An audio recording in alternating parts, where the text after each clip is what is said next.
Dear students, چلیے speaking class کے second day میں روزمرہ بولے جانے والے 10 کثیر الاستعمال جملوں کی انگریزی سیکھتے ہیں۔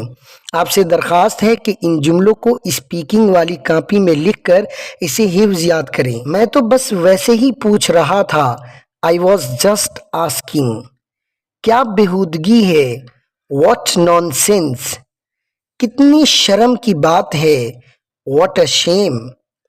زیادہ بھاؤ مت کھاؤ، ڈونٹ ایکٹ سو پرائسی۔ یہ میرے لیے کوئی بڑا مسئلہ نہیں ہے، it's not a big problem for me. کیا ہو رہا ہے، واٹ از ہیپننگ۔ فکر مت کرو، سب ٹھیک ہے، ڈونٹ وری اٹس اوکے۔ اسی لیے تو میں سیکھ رہا ہوں، that's why I am learning. اسی لیے تو میں نے آپ کو فون کیا۔